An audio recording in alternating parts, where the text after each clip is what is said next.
Good, so welcome to your last booth of today. This is the original heart of Continental, I may say. This is about tires. These are the round, black, fascinating products. We will give you here an overview about some selected topics. My name is Andreas Kopp, and I will give you a brief introduction of what topics we selected. We start out with this side. It's a selection of winter tires, and my colleague Dr. Holger Lange will more than happy to discuss product portfolio, product technologies, and maybe also the aspects of UHP application in winter conditions on this side of the room. Then we have further down to the right the topic European tire label. This goes along with a simulation machine where you can test your ability to do an emergency brake and test your actual reaction time. Further down the road, this is a small display with the lights on. This is small but important. It's about tire pressure monitoring system, and my colleague Dr. Matthias Kretschmann would like to discuss the current situation, state of the art of these systems, but also the future outlook. What will these systems be able to do for you in the future? And if you go all the way down to the road, you see a selection of summer tires. And this starts out with eco summer tires going all the way to the racetrack application, UHP kind of approach. This is the emotional reason why we have this nice car here, of course equipped with Continental tires. We don't want to educate you that you can ride your car without being buckled up. Now you can press, let's say, the left pedal to start, and keep it pressed, to start this program. So it's about braking it now, 50 kilometers an hour with an A-rated summer tire, and right is your gas pedal. Press it, and as soon as you see an obstacle, do an emergency brake with the left pedal.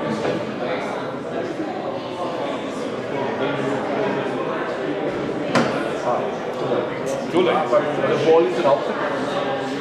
Well, yes, because if it's a ball, typically there's a child running behind. Yeah? So. Why don't you just kill the child? Yeah. You can do it after him. Maybe you. Oh, it's safe. So, it's ready. That's safe. This is an A-rated tire. And with this tire you are able to really come to a full stop in the city situation when something comes in between the parking cars. Now, for an F-rated tire with your reaction ability and the physics behind it, is impossible to brake because you cannot, regardless of what you do, with an F-rated tire it's impossible to come to a full stop. Now we go 130 kilometers an hour, start again with the summer tire A-rated. This is the Porsche. Well, if you feel better, yes.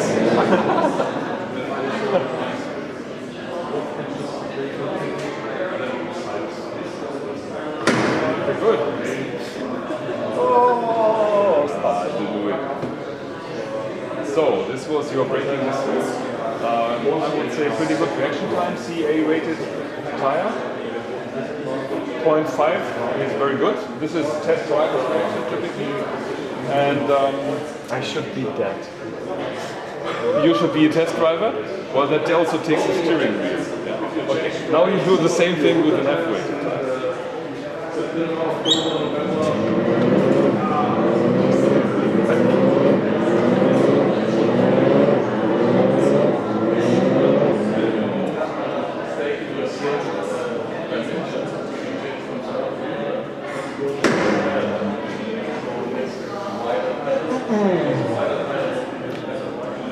So, this time nothing changed, only the tire. Not the car, nothing else, only the tire changed. And you really consume 44 meters more in order to come to a full stop. This is legally, it's a legal tire in Europe. You can buy F-rated tires. But you should be aware that the impact on safety is pretty big. If you scale it with the label values, we have this simple graph from 80 kilometers per hour, which is the regulated speed for the test actually that comes with the label. And you have different meters that you need to add to your braking ability if you go from A-rated tire all the way down. And with these values here, we have indicated the collision speed at the point where the A-rated tire has come to a full stop and you are equipped with a different kind of label tire. And as a reference point, if you are an unprotected pedestrian on the road, hit by a car of 30-35 kilometers per hour, typically you're killed. That's about the speed that your body can take, depending on the size of the car and your flight path. Of course, yeah, you can be lucky, but typically this is a lethal speed. So we are talking differences which are mattering, which do matter in terms of safety. And if you look at the full label, of course, you get three values. You get rolling resistance, indicating your fuel consumption. If you change from one label class to the other, rule of thumb, 0.1 liter for a typical car. If your car consumes much more, you can go to 0.2 liters. Yeah?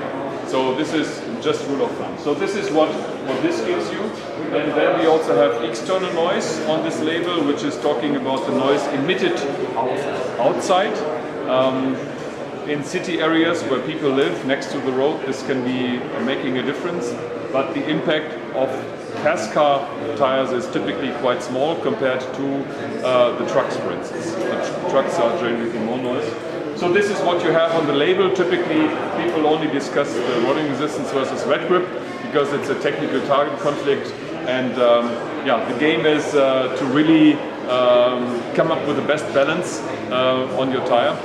So we offer for summer products, we offer a BB tire as the eco product and a CA tire for the premium, more safety-oriented product. Yeah, we just saw Blue Echo. The AA to B. Yeah, right now it's AB, yeah, but it's, of course, we are developing AA tires, but right now we do not sell AA tires. Some competitors are doing this, but right now those tires are not really satisfactory because they are too much optimized for the label. There are so many other performance areas which are important, like hydroplaning, like mileage, like comfort, like handling. Yeah? That also must come with a premium tire. And right now, an AA tire is not able to deliver premium performance in all relevant areas. Yeah? So this is why it will take some more time in order to have this also from us. Yeah?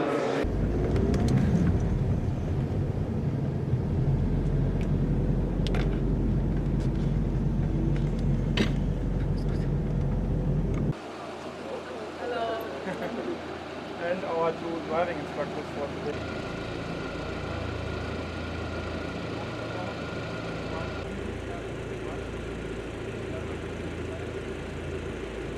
Car is equipped with the tire information systems with a function filling assistant.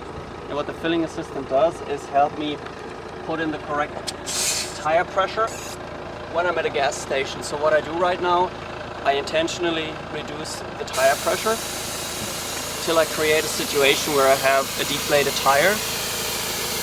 Maybe I can have a look here over. Yes, so I will have a look. So I see 2.1 bars. So I'm reducing on the rear right.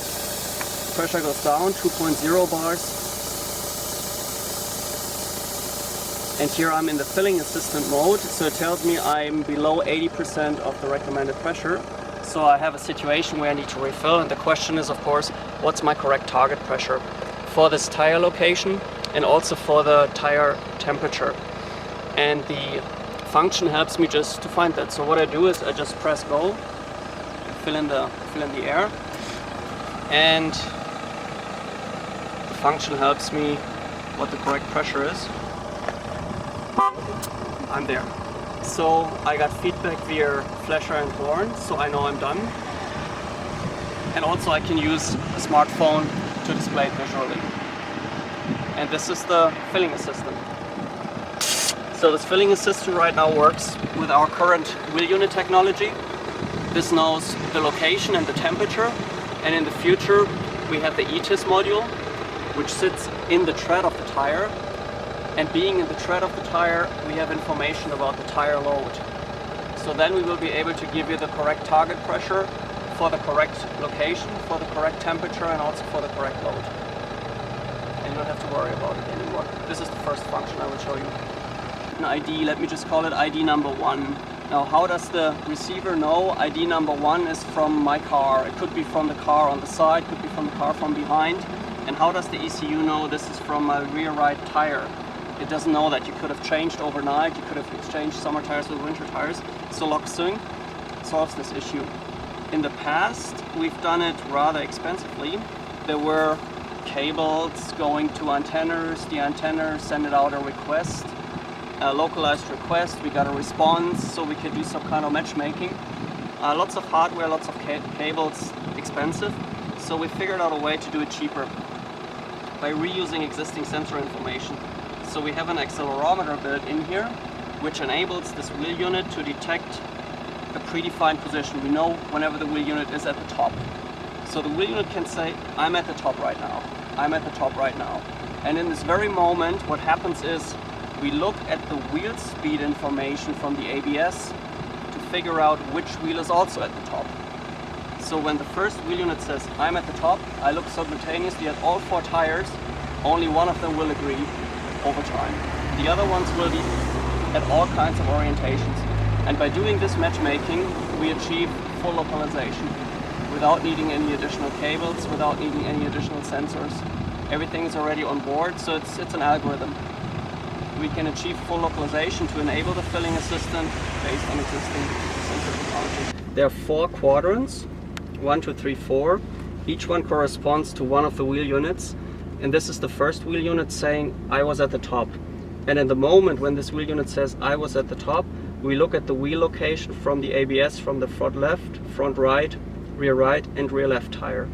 So one of them will agree and all the other ones will disagree over time. And we look for a couple of minutes to see this agreement and disagreement to make an association. The same happens for the second, the third, and the fourth wheel unit. Right now the wheel units are asleep. Below 30 kilometers per hour, they are in energy saving mode, so we don't get any information. I will drive on the high-speed test track, and above 30 kilometers per hour they will wake up and start showing patterns.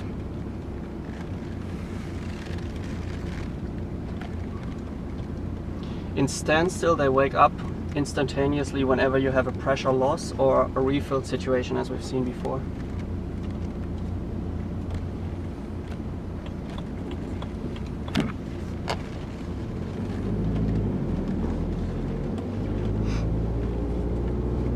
So I'm above wake up speed and you can see first information's coming in. It takes about half a minute or a minute to see the first patterns emerging. And as soon as the function is finished, you can see a little progress bar over here. When it's at 100%, it knows exactly where the wheel units are located. It knows it's on my car and it also knows at which tire it is. I can do position specific pressure monitoring. Previously I could not.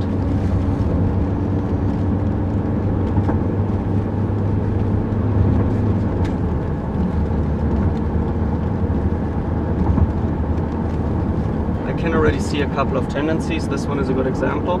I see the wheel unit says I was at the top. This one was all over the place. This was also all over the place. This is not entirely clear yet. Function thinks it's clear. This one is always at one specific location. So the function is finished within a few minutes, and I have a front left association, front right, rear left. So I'm done. From now on, I'm able to do localized pressure monitoring.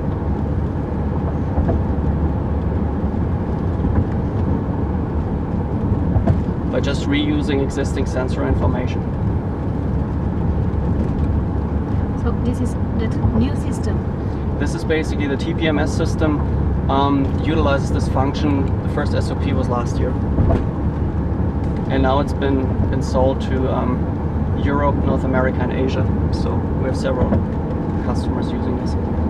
And the same principle works with in the future with the ETIS module.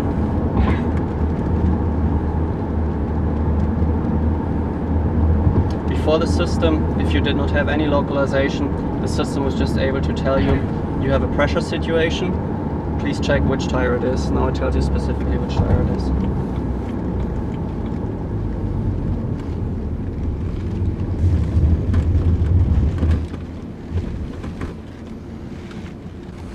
So right now we can see a very clear picture.